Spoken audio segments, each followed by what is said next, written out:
Basically, this dreams thing, it happens all the time. You think, what should we have for dinner? What about hamburgers? Okay, so some of us process the cow and then some of us go to the grocery store and buy the meat. But the point is, we end up with the meat, we make the burgers, we have exactly what we envision. So this is not something weird. Some people like to label it like manifesting. I see it more as kind of goal setting or vision casting and then taking steps to make it reality. So Sina just a minute ago had this dream, right, Sina? Yes, I wanted to lay down with the cows, be like Joel basically, and have the cows come to me. And my doubting partner there said it wouldn't happen, but we just manifested it. I thought it was maybe too hot, but when they started coming up, I thought, you know what, they just might do this. They're obviously curious. They're not fearful of us. Hi everybody, welcome to another Beyond Labels podcast. I'm your host Joel Salatin, along with my partner Dr. Sina McCullough. We have a special guest today, Hilda Labrador, who is the podcast guru of the Wise Traditions podcast. And it has seen way over 1 million views now, way over. And she was one of our guest speakers and did a kind of Finding Your Dreams workshop at our just concluded 2-day summit beyond 2 days of truth. 2 days. Thank you. 2 days of truth. 2 days of truth summit. And so she did this about finding your dreams, and so we have her on loan today, Sina, from Walt Disney, fortunately, to find your dreams. Yes. So Hilda, we're delighted to have you, and we're delighted to learn some of the things that you talked about in the workshop. Oh, well, I'm so excited. It's not like every dream of mine comes true. Let me just start with that. It's not like I'm like, oh, I'm going to, I don't know, not have to mow my lawn today. You know what I mean? Those things don't happen just like that. But I'm excited to talk about how we can envision things and watch them come to pass. It's actually a beautiful, vibrant way that contributes to my vibrant health, I think, is knowing that I am I have agency. Yeah, you're one of the most depressing kind of people I've ever met. I mean, when you get around you, you just go into a funk, right? And so I can't imagine a better teacher or mentor on this topic than you, because you just energize and light up any room you walk into. So it's wonderful to have your. I mean, if you've got tricks for that. We're all ears, I think, Sina. Well, yes, definitely. And one of the things we wanted to tap into in your massive toolbox was at the summit, you talked about practical ways to actually make your dreams come true. But you also need to know your purpose, right? A lot of us are searching for our purpose in life. And that's what I'm hoping you're going to talk about today, because I know you have some trick up your sleeve to help us find our own purpose. I do. And then I'm going to go back to Disney World. We're not happy enough for you? We're at Polyface. This is the happiest place on earth. But I just got to put on my Winnie the Pooh costume and walk around the park. No, that's probably A.A. Milne and something else altogether. But I do want to start with a story, you guys. I do want to start with how last year I was in Mongolia with the Kazakh eagle hunters. And these are not nomadic people that hunt eagles. The name sounds a little misleading. Mm-hmm. They use the eagles to hunt prey for food and for fur. What they do is they train them. They get these little eaglets. Like a falconer. Yes. Like a falconer, okay. Yes, they get the little eaglets out of the nests, literally when they're just like under a year. And then they put a little hood on them and they give them food and they train them. And soon enough, the little eaglet grows bigger and bigger and learns to respond to the master's call. Will come because they know they're going to give you a piece of rabbit or whatever. Mm-hmm. And then soon the eagle is able to go further afar and bring back what the Kazakh people need. I mean, it was amazing. I couldn't believe I was with them.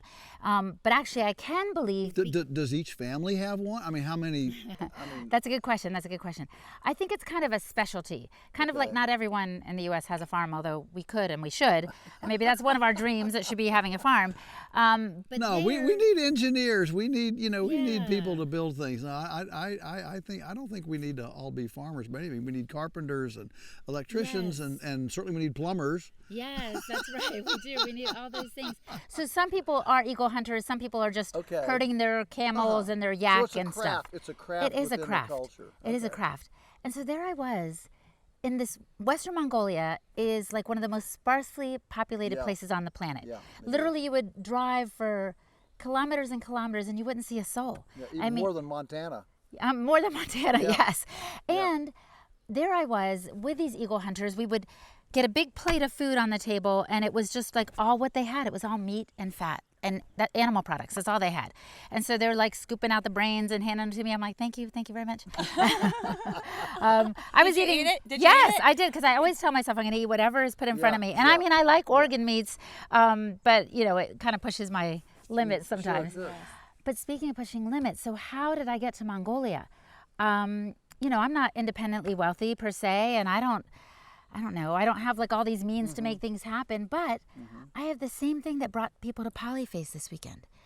I started with the vision, with the idea, and then you start toying around with it, like, hey, how can I get to Polyface? You know, do we have that weekend free? We do. How are we going to work that out? Then they buy the tickets, and then they show up. They make it happen. So they don't just dream it.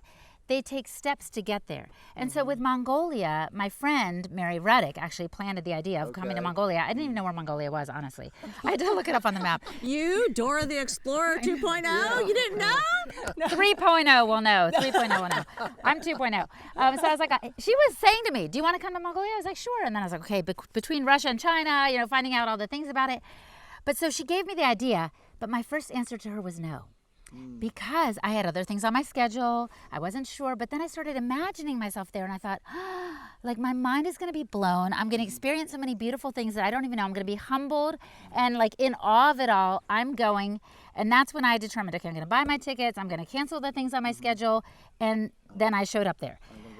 And so this is a good little spot to break. Sina, you got to turn around and see what's happening. Oh, They came back to me. you envisioned that. I'm surprised because it's hot, and you'd think they'd be pulled up under that shade tree. Even I'm hot. Yeah, yeah. Wow. But they're coming out to make the show. Oh, that's so great. Welcome to Beyond Labels, y'all. So I was telling Joel, these are our supporting actors. We need to pay them. I will pay you in hugs if you come near me. I used to be doing some modest acting in my community, and you know what they call the actors who are like the secondary players? Background. Yeah, They're like, okay, background. I was like, wait, I thought I was talent. I want to go lay down now. If I lay right here, do you think they'll come up? Probably not. Oh, well, this is not going to help me manifest my dreams. You're doubting my dream, Joel. That's right. Lay down, make it happen. Come on, Hilda, we should just lay down right there. If you walked right out there about 15 feet and lie down, don't lay down, lie down. What does that mean? What's the difference? Grammar. Yes, grammar. Lay down means you're going to lay an egg. Oh, seriously? That's something you do. Oh, so you have to lie down is at rest. Oh, I don't like lie because it sounds like a lie. No. Go down there about 15 feet, very gently, and just lie down for about 3 or 4 minutes. See what happens. Okay. Keep going a little bit longer, a little bit farther, a little bit more. Right. A little bit more. A little bit more. They're still okay. A little bit more. Okay. All right. Now lie down. Lie down. They're starting to respond to you. They're starting to respond. Now lie down. Lie down. Okay. Just lie down and be still. Be totally still.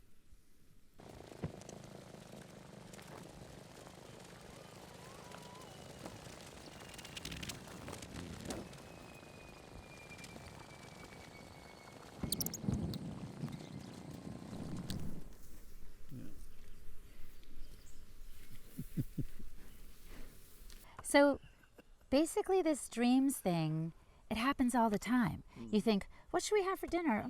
What about hamburgers? Okay. You know, so some of us process the cow and then some of us go to the grocery store and buy the meat. But the point is, we end up with the meat, we make the burgers, we have exactly what we envision. So this is not something weird. Some people like to label it like manifesting. I see it more as kind of goal setting or vision casting and then taking steps to make it reality. So Sina just a minute ago had this dream, right, Sina? Yes, I wanted to lay down with the cows, be like Joel basically, and have the cows come to me.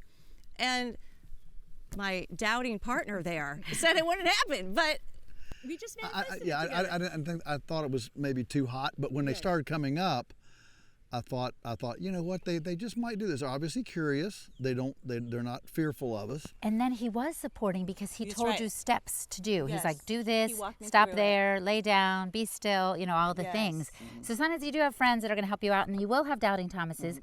But I suggest. I joke. Joel is not my doubting Thomas, obviously.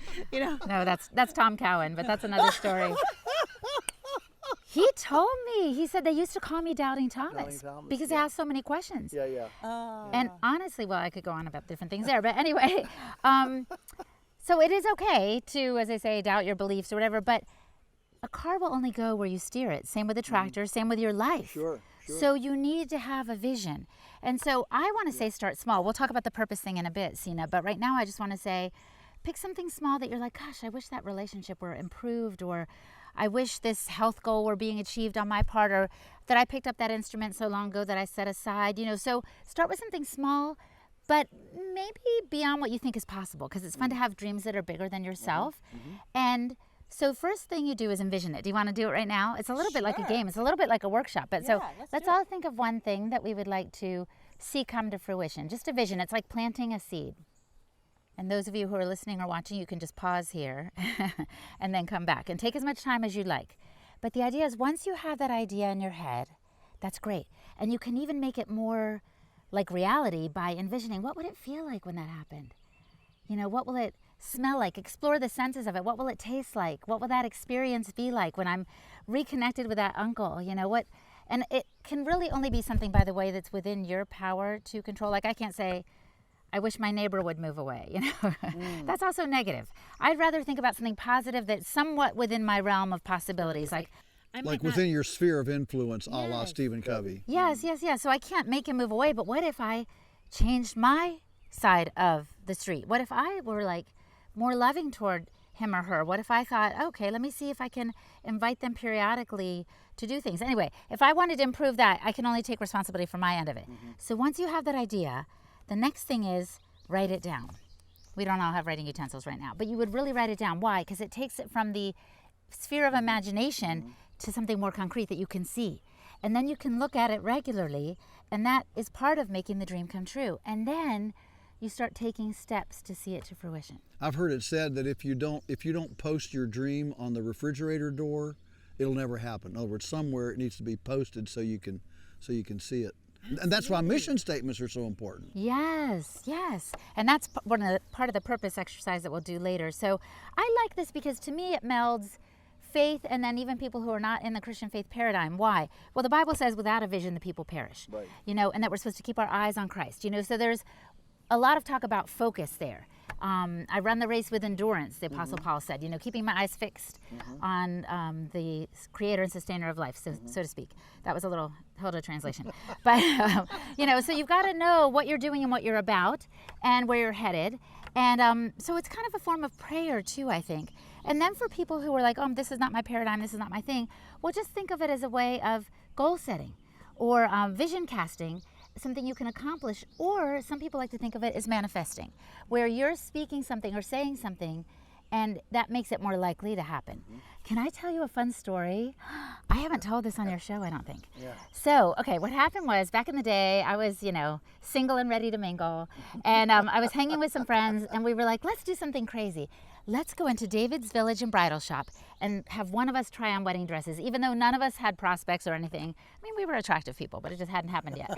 So I was like, me, I want to do it. So I grabbed my friend's grandmother's ring, put it on my engagement finger, and we went into the bridal shop, and I started trying on dresses. So fun. We're like giggling behind the sales lady's back, like, haha, she doesn't know I'm not really getting married, ha ha ha, having a great time. Until a friend of ours walked into this place, and she didn't know what we were up to. And I was like, oh no. Oh. She's going to tip off the sales lady. We're going to get thrown out. I didn't know what was going to happen. Are we going to get arrested, end up in jail, you know, fake bride, incarcerated for 100 days? I don't know. I didn't know what was going to happen. So I decided to be proactive. And I ran up to her, and I was like, Susie, you'll never guess who I'm marrying, Mitch Gore. And I said it because he was the last person I thought I would marry. I mean, no offense to the man. But I just thought, oh, she'll know I'm joking. She'll know I'm just teasing and playing around. So it'll be like a ha ha ha. Yeah. Well, But it'll keep you from being thrown out of the store. And so she would just think, okay, I'm just making a joke or whatever. He was a friendly guy in our group together, but I didn't think anything of it. And then within 3 years, I married Mitch Gore. Yeah. I married Mitch Gore. Yeah. And I said to my pastor, what happened? What if I had said someone else's name? Would I have married them? He couldn't say. But I do think there's power in our words. Think about the times when you're looking for a parking spot and you're like, oh, I never find parking spots. I'm not lucky. Right. Well, you're reinforcing that neural pathway to bring a little science into it. But when you think, oh, I'm lucky, or I always get exactly what I need at exactly the right time, that doesn't erase the old pathway from what I've heard from the folks I've interviewed on my own podcast, but it builds a new one. Right. It builds a new one. So you're not in the same old rut anymore. You've got a new pattern. Like for people who want to start exercising, they say, lay out your tennis shoes and your gym clothes right by your bed. So it's a trigger to get you moving in the right direction. It's a reminder, and then you do it, right? So Yeah, that's great. Hilda, what a delight to have you on the Beyond Labels podcast. You're just one of our favorite people in all the world. She's a treasure, isn't she, Sina? Oh, Yeah. absolutely. Yeah, It's a blessing to call her my friend. Yes, indeed. Yes, I'm indeed. grateful for you all too. Yeah. Thank you, Hilda, and thank you, everyone, for staying tuned to another podcast of Beyond Labels, and we look forward to seeing and visiting with you next week.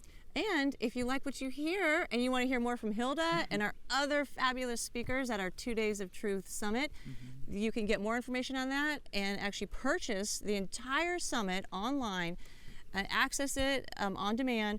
And that information is in the description box along with a link that you can click.